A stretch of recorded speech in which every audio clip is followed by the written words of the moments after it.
Hello guys, it's me Baking Oma. Matagal-tagal na rin akong walang upload na video dito sa YouTube. And ngayon, naisipan kong gumawa ng embutido. Paborito ko talaga yung embutido. Bata pa lang ako. Naalala ko nga noon, yung nanay ko meron siyang binibilan. Yung pinag-orderan ng embutido sa palengke. Kasi meron siyang suke na binibilan ng karne. And doon na rin siya kumu-order ng embutido kasi nga masarap silang gumawa. And minsan, pagka may budget, special embutido yung in-order ng nanay ko kasi may palaman siyang itlog tsaka hotdog sa loob. Mas maganda siyang tignan pag hinihiwa. Yung asawa ko, paminsan-minsan, gumagawa rin siya ng embutido.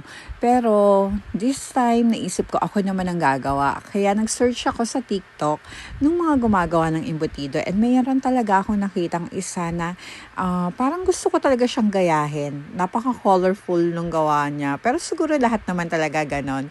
Dahil yung nilalagay na ingredients naman talaga makulay.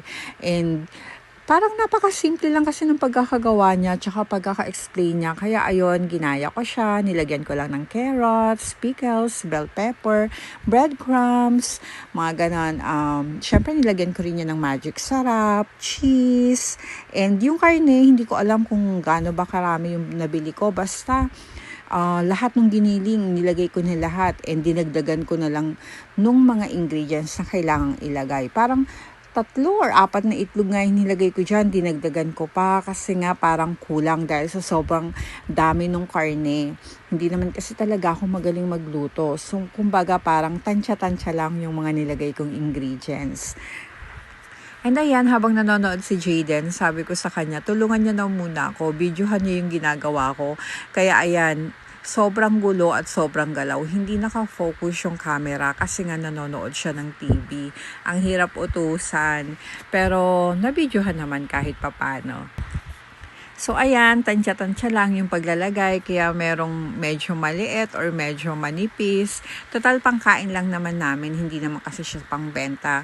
Kaya kahit anong maging size niya, okay lang. Pero parang nakakatuwa na nakagawa ako nito kasi nga first time kong gumawa niyan. Ang madalas gumagawa kasi yung asawa ko. And habang wala siya, gumawa ako. Kaya nung dumating nga siya, na-surprise siya, ba't daw gumawa ako ng embutido. And hindi ko siya hinintay. Sabi ko, gusto ko namang makagawa ng mag-isa para naman malaman niya na masarap din talaga akong magluto or gumawa ng embutido, di ba? Kaya parang naniniwala talaga ako sa kasabihan na pag gusto, lahat may paraan. Pag ayaw, laging may dahilan. Kaya ayun, medyo tamad lang talaga akong magluto. Pero marunong naman ako. So ayan, in-steam ko na siya dyan. And syempre, kailangan natin i-taste test. Syempre, magpiprito muna ako. Ako muna yung unang kakain dapat.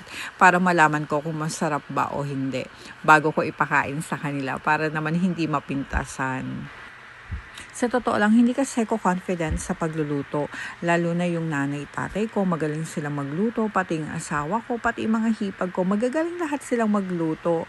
Kaya parang minsan nakaka-insecure. Parang ayokong magluto na baka kasi mapintasan lang, ganon. Pero pag nagluto naman ako, na-appreciate naman talaga ng family ko. Lagi nilang sinasabi, masarap daw yung mga luto ko. So, hindi nga pala special embutido yung ginawa ko kasi sobrang mahal ng Pure Foods hotdog dito sa Korea. Anyway, ayan, titikman ko na siya and masarap naman talaga lalo na pag sinausaw sa ketchup. Thank you for watching and see you on my next vlog. Bye! Have a good and wonderful day!